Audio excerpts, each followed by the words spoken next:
So I recorded half of this entire video and I didn't hit record.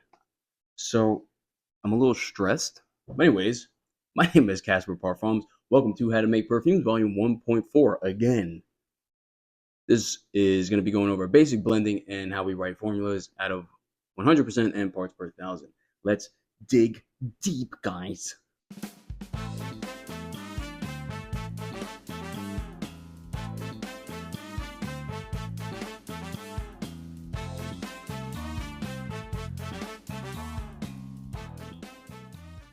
So first and foremost, when you go about making your formulas, you want to do them out of 100% or parts per thousand.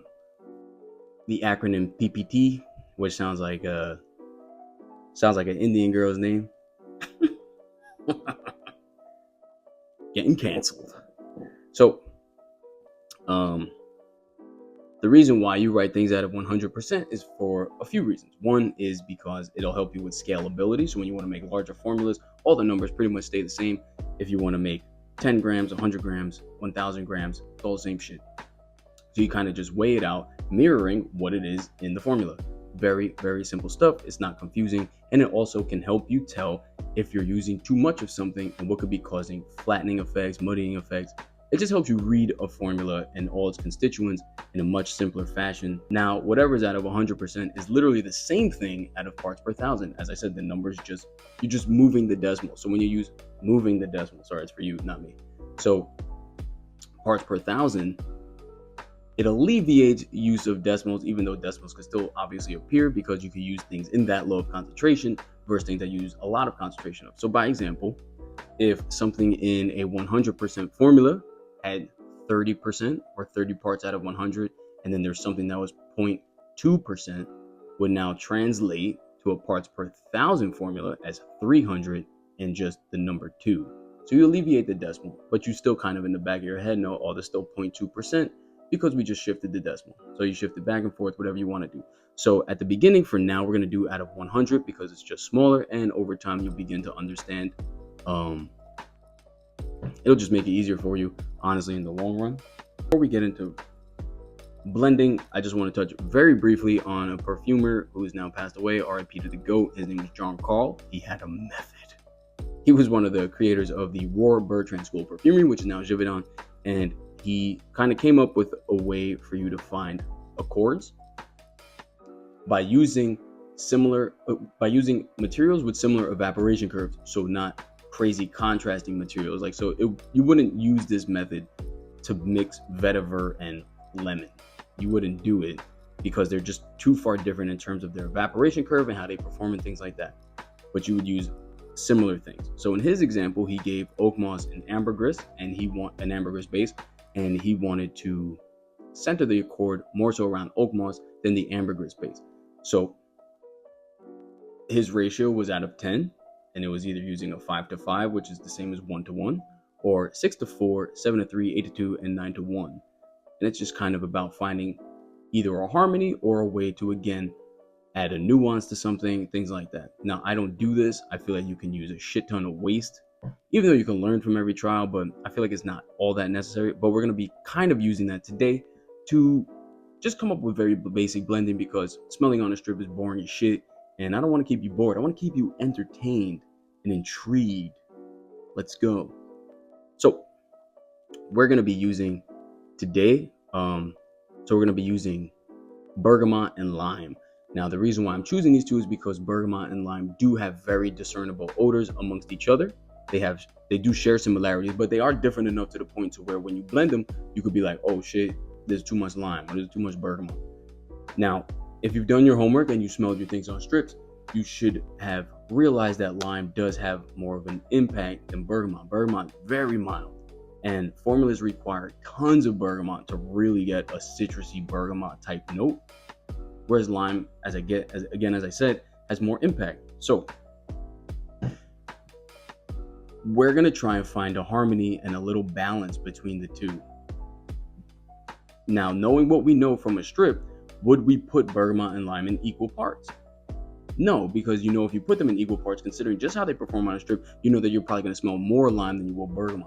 So the whole idea is to kind of balance them. So now you start developing that level of intuition and how to predict certain outcomes just by what you know of the material in isolation. So again, since we know that lime is a little stronger, it would make sense to use less lime and more bergamot to try to get us into a harmonized type of balance. Now, one thing I want to point out is that once you start adding more and more things, all of these interactions will change. But this will help you just understand a slight interaction between bergamot and lime and to begin to notice how things interact amongst each other. So I think a good place to start would be a 6-to-4 ratio. So we're going to do 6 parts bergamot, 4 parts lime. Now, if we write this formula out of 100, it will be 60 parts bergamot, 40 parts lime. We're going to make 1 gram trial. So 1 gram is going to be our total amount. Jesus Christ, I can't stop burping. What the fuck? So we're going to use 60% bergamot, 40% lime out of a 1 gram trial, right? So how do you figure out percent? This is very basic math. You're going to do whatever your total amount is, and you're going to multiply that by point and the percent. So you'll do 1 gram times 60%, so times 0.6, that's going to give you 0.6 grams. So we're going to weigh 0.6 grams of bergamot. Now, when you want 40% of 1 gram, you're going to do 1 gram times 0.4, which is going to give you 0.4. So that's 40%. So out of our 1 gram total, we're going to do 0.6 bergamot and 0.4 lime. I'm going to type it out on the screen so you can see it, and everything's going to be going good. I'm just going to check the camera, make sure I'm still recording. Okay, we're all good. Pause the video, weigh it out, and then come back when you're done. I'm going to speed this part up.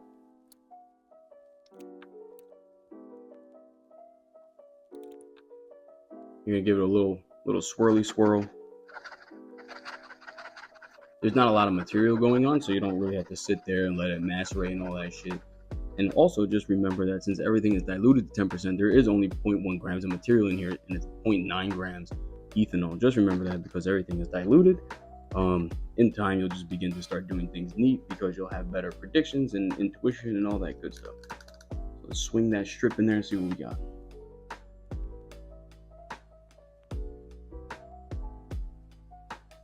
So immediately off rip, I don't think it's super out of whack, but you could definitely smell more lime than you can bergamot. So it smells kind of like lime with a very mild, slight floral, citrusy backbone of bergamot, but they don't really smell harmonized. They don't smell balanced. Now, it's not a bad odor, but definitely the lime is coming through much more than the bergamot is. And you could tell kind of how mild bergamot is. Now, mind you, used not a great deal more bergamot, but you did use slightly more bergamot than you did lime, and the lime is still coming through. So this is a little nugget of information you get to carry with you for the rest of your perfume journey, is that knowing that if I mix the two at some type of ratio, I'll probably have more lime or whatever it is. You understand what I'm saying? So you kind of have an idea now on how much to use going forward if you want them to be in balance. If you want more lime, you can even use an equal ratio and you'll smell much more lime, right? So this is definitely lime dominant for sure. I don't want to say it's obliterating the bergamot, but it's definitely doing more than the bergamot.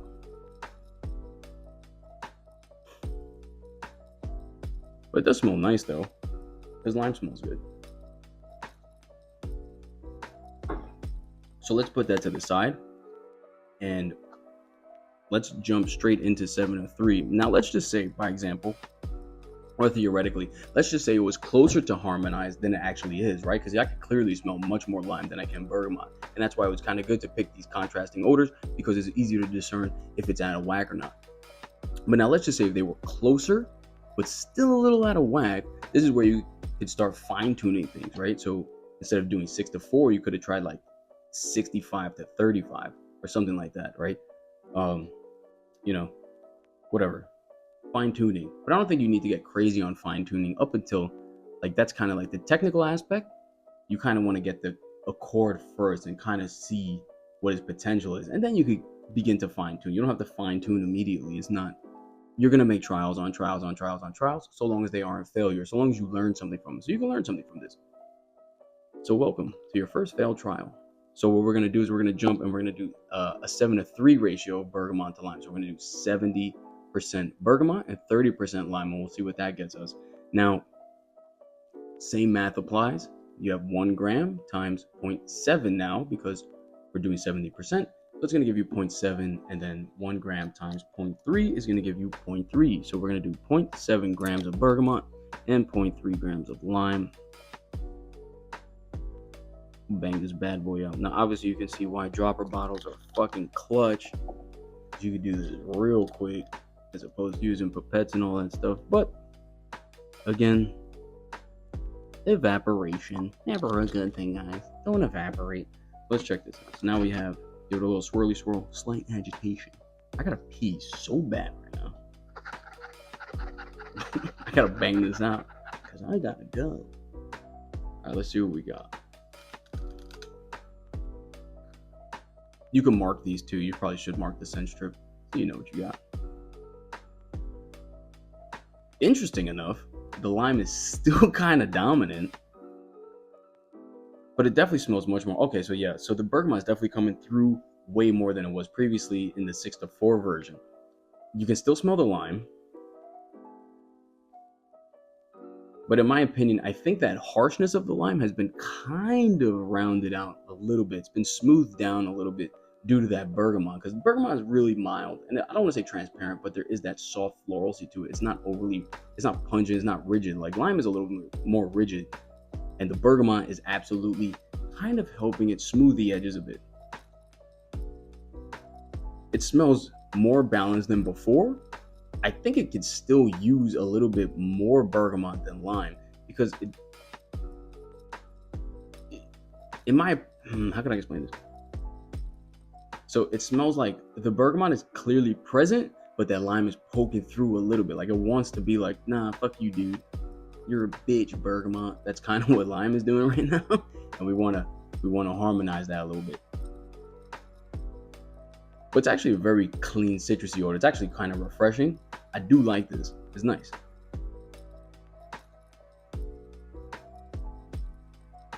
Now remember that lime does have far less tenacity than bergamot does. So if this were on skin, there's a strong chance in 5-10 minutes you're going to only smell bergamot, and that lime is going to dissipate completely, because again, they do share a lot of molecules, and a molecule is a molecule. It's just going to combine with itself, and that's all it's going to create. So I gotta pee. Okay, so now that we've done that, we have our thoughts and our ideas about how they blend together. So now even that 7-3 ratio, we notice that the lime is still kind of poking through, but it's much more harmonized. So what we're going to do now is that we have this piece of information. We don't have to do 8-2, and I'll tell you why. Because we're going to add a third thing. That third thing we're going to add is petitgrain. Now the reason why we're going to add petitgrain is because why not? Let's add some florality. Let's see what notes we can use that would in the future take us into that heart note. Because remember, you're not going to sell and make a perfume with just bergamot and lime. You're not going to do that. And when you begin to add other things such as base notes and heart notes, they're going to come through to the top also. Most of the time, a lot of things will be smelled on the top of a fragrance. Like how I spoke about ambroxan. Ambroxan is very diffusive. So if we added the smallest portion or the smallest ratio of ambroxan right now, you're going to smell ambroxan on the top. It just is what it is. So this is just kind of to give us a little framework of an idea about how we make things interact. So what we're going to do is we're going to add 10% petitgrain to this. So no matter what, we're going to add 10% petitgrain. It's not about blending all three. It's just about we're going to make an addition of something. Now, in part 1.2, I spoke about some of the molecular constituents of each oil. So now all three of these oils, they do share a portion of limonene, some higher, some lower. But bergamot has a fairly high concentration of two molecules called linalool and linalool acetate, which you should have. Those are the synthetics we're going to go over soon. And then petitgrain has a high concentration of linalool and linalool acetate. So what am I talking about? If we add 10% petitgrain and we maintain that 7-3 ratio, there's a strong chance that the petitgrain and the bergamot are going to completely push down the lime. Potentially. We don't know. We're going to find out. Right? But you see what I'm saying? Because we're adding more linalool and more linalool acetate. So it's kind of like just adding more bergamot in and of itself. So knowing that, would it make sense to lower the lime? How I went like this and said lower. Would it make sense to lower the lime or up the lime? Good question. Well, let's find out. So let's bring it back to a 6-to-4 ratio of bergamot to lime and our 10% petitgrain. However, I don't want to confuse you, but this will help us later when it comes time to making our formulas out of 100. So if we are guaranteed to add 10% petitgrain, because that's what we want to do, there's no rules at all. We're just doing that because that's what we want to do. We want to add 10% petitgrain. So if we add 10% petitgrain, out of our 1 gram, that's 0.1 grams, right? So we'll add 0.1 grams of petitgrain. Now we're left with 0.9 grams of space, which is where our bergamot and our lime would go. But if we want to maintain a 6-to-4 ratio, it obviously won't be 0.6 and 0.4 anymore, right? Because we only have 0.9 grams of space to work with. Try not to be confusing here. So what you would do is, again, if you want the percent of something, you just multiply the percent by the total you have. So the total we have is 0.9 grams. That's what's left. This is going to be, I'm being a fucking pain in the ass right now, but it'll help you later when it comes time to write formulas. So, and maintaining ratios that you have in your head or furthering them. So you would do 0.9 times, so 0.9 grams times 60%, which is times 0.6. That'll give you 0.54. I'm going to write the formula out right here or here. I don't know. I'm not editing it. And then you're going to do for our lime. So as our bergamot will be 0.54. Our lime, we're going to do 0.9 times 0.4%, which is going to give us 0.36. So you're going to have 54 parts bergamot, 36 parts lime, and 10 parts petitgrain. I'm going to weigh this out and I'll see you in a second. Weighing, I forgot to mention that when you add something, make sure you hit the tare button. Don't just add stuff to add stuff. Weigh out the amount you need. So since our formula has, just by example, I just finished lime. So since our formula has 36 parts, we know we have to weigh 0.36. After you weigh the 0.36, press the T button, which is tare, and it'll bring it back down to 0. To do that every time you weigh something. I apologize for not saying that earlier. I'm a terrible teacher. Horrible teacher. I just suck.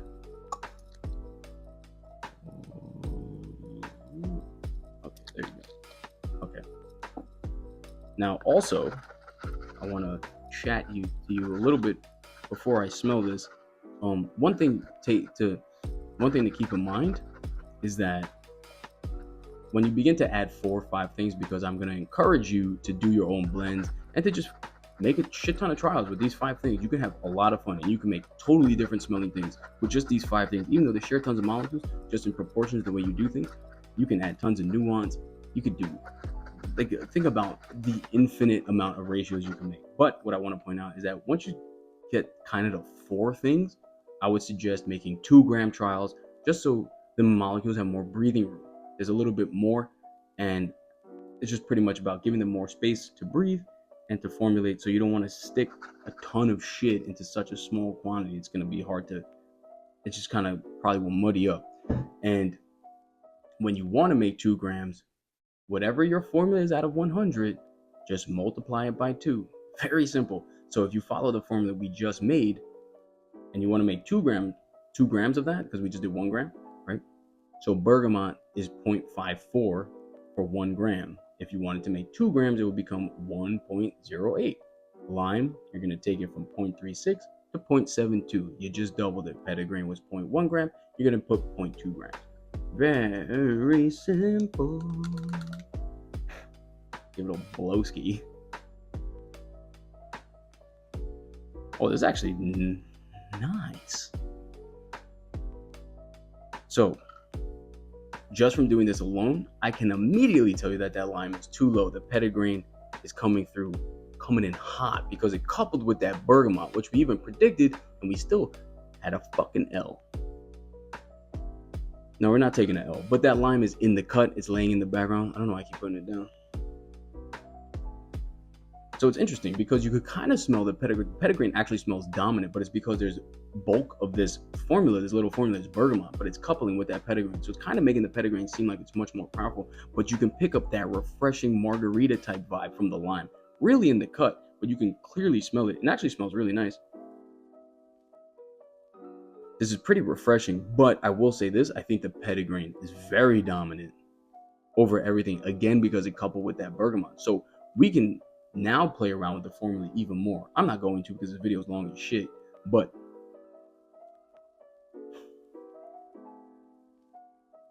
yeah, it's a very nice, refreshing, citrusy type vibe. It's slightly floral, slightly woody undertones. And again, you can smell that lime really in the cut, and that bergamot is kind of just holding everything together. It's kind of like a spider web. And the petitgrain and lime are just two little bugs meeting their demise.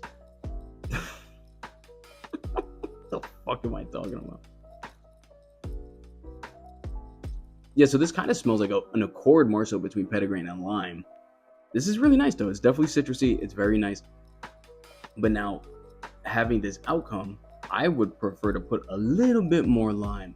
So what you could do is now maybe we can start rounding out our numbers. So maybe we can try 0.5, so 50% bergamot, 40% lime, and 10% petitgrain. Or we can do, I don't know, whatever. Just play around with the numbers, have fun with it, and kind of predict what would be your next step in terms of the outcome you want. So if you want to lower the petitgrain, you might be able to lower the petitgrain up the bergamot and the lime at the same time, right? Because you're going to save up space. So maybe you did 6 parts out of 100 of petitgrain. So it's going to free up 4 parts. And then you could add that. Maybe you could do 0.56 bergamot, 0.38 lime, and 6 parts petitgrain, right? Just play around the numbers and just keep writing your formula out of 100 and play around the numbers and make your little trial. If you're going to keep it with 3 things, if you start adding more things, again, still make your formula out of 100 and then just double the numbers to make a 2-gram trial. Very simple stuff. Now, surprisingly, the lime is beginning to actually redominate. So that's interesting. So it kind of just smells like a citrusy floral lime smell. And again, it's not as rigid, it's not as sharp or pungent as typically lime is on its own. I might actually lower the lime because it is coming through a lot. But again, this is also on a strip. It's not on skin. Who knows? On skin, the lime could be completely obliterated, or the petitgrain and bergamot could be completely obliterated. Who knows? We're not smelling on strip. We're not smelling on skin. It's just a strip. So just always remember that whatever is on here might not be on here, especially if you got some dry ass skin. But yeah, it's actually nice. It's pretty refreshing. My throat is like done though. If you have any questions, concerns, complaints, let me know in the comments. I'll happily try to clarify those things. And yeah, definitely spend time, have fun, make a bunch of trials, check them throughout their duration, throughout their evaporation, take tons of notes. When you make these little formulas, obviously take notes after you finish them and you smell them, and just see what happens and see if they, see if you like any of the interactions, and then try putting a shit ton of one thing and a little bit of something else. Like just using 2 components, or use 3, or use all 5. Do whatever you want. You're the master of your universe. One other thing, for the next video, have your Indole and your Orontiol/Aralva ready. We're going to dilute those. I'm going to show you how to dilute them because one is viscous and one is a powder.